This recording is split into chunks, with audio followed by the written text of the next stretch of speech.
학교에서 업무 처리를 하는 담당자는 전문가 수준의 프로임을 안내하면서 학교에서도 공정하게 처리할 수 있도록 최선을 다할 것임을 안내하죠. 여러분 안녕하십니까, 훈이쌤입니다. 오늘은 학교폭력이 발생했을 때 피해 학생과 가해 학생의 보호자 상담에 대해서 알아볼 거니까요, 영상 끝까지 시청 부탁드립니다. 구독, 좋아요, 알림 설정도 지금 부탁드릴게요. 그럼 시작합니다.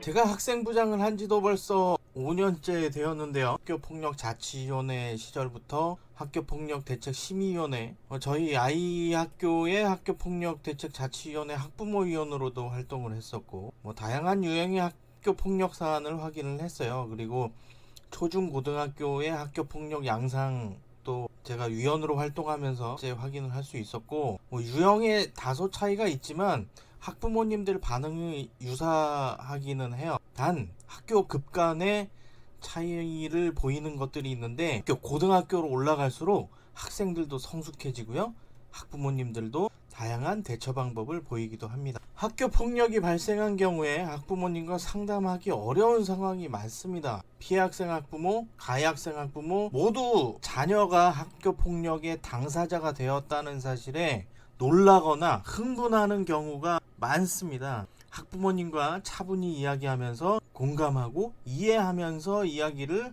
들어야 합니다. 학교에서 학교폭력 사안 처리를 위해 최선을 다하고 있고 학교 생활을 잘할 수 있도록 학교에서 신경 쓰고 있음을 안내해야죠. 먼저 피해 학생 학부모 알아보도록 하겠습니다. 학생과 보호자하고 상담을 할 때는 관련 학생이라는 표현을 쓰는데, 피해 관련 학생의 경우에는 학부모님이 자녀가 피해를 받았다는 사실에 격분해서 학교에 찾아오기도 합니다. 학교폭력 사안 처리를 담당하는 교사나 담임교사, 학생부장 이런 선생님들은 학생의 학교 생활을 위해 노력하고 있고 사안의 원만한 처리를 위해서 최선을 다할 것을 안내를 하죠.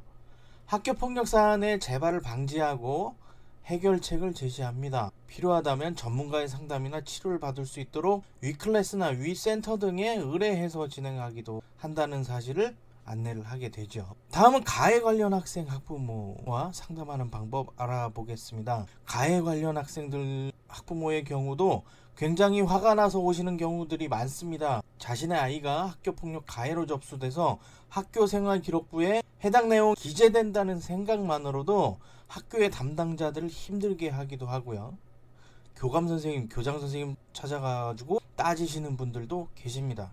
다른 학생에게 자녀가 폭력을 가했다는 것을 확인하고 화를 내기도 합니다. 반복된 가해 사실의 확인과 학교폭력의 반복된 접수로 인해서 가정에서 지도를 포기하시기도 하시거든요. 학교에서 자녀의 생활 지도를 제대로 하지 않았다는 의견을 내면서 학교나 담당자의 잘못으로 이야기하기도 합니다. 가해 관련 학생이 피해 관련 학생한테 어떤 행동을 했는지 명확하게 안내를 해야 되죠.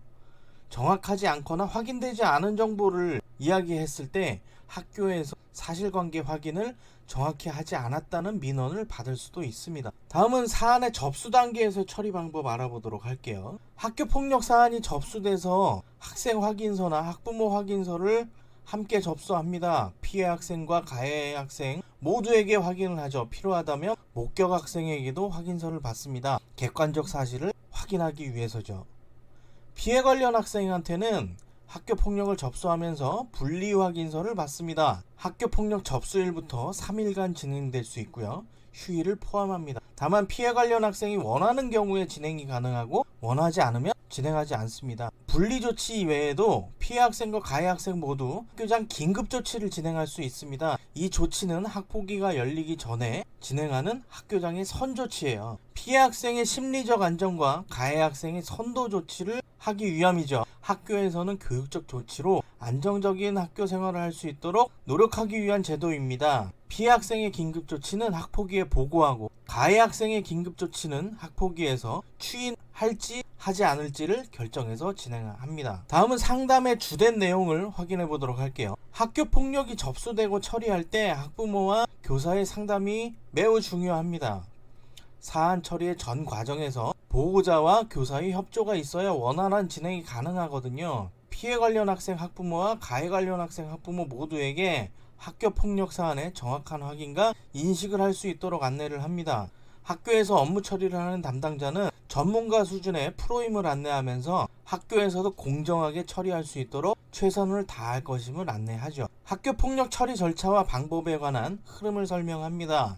2020학년도부터는 교육지원청에 설치된 학교폭력대책 심의위원회에서 학폭위 진행을 합니다. 고등학교 학부모님들은 학교에서 진행하던 학교폭력대책자치위원회에서 진행하던 방식으로 기억하고 있는 분들이 계시기 때문에 변경된 방식에 관한 안내도 진행을 합니다. 오늘은 학교폭력 사안이 발생했을 때 피해 학생과 가해 학생의 보호자 상담에 대한 내용을 살펴보았습니다. 영상 시청해 주셔서 감사합니다.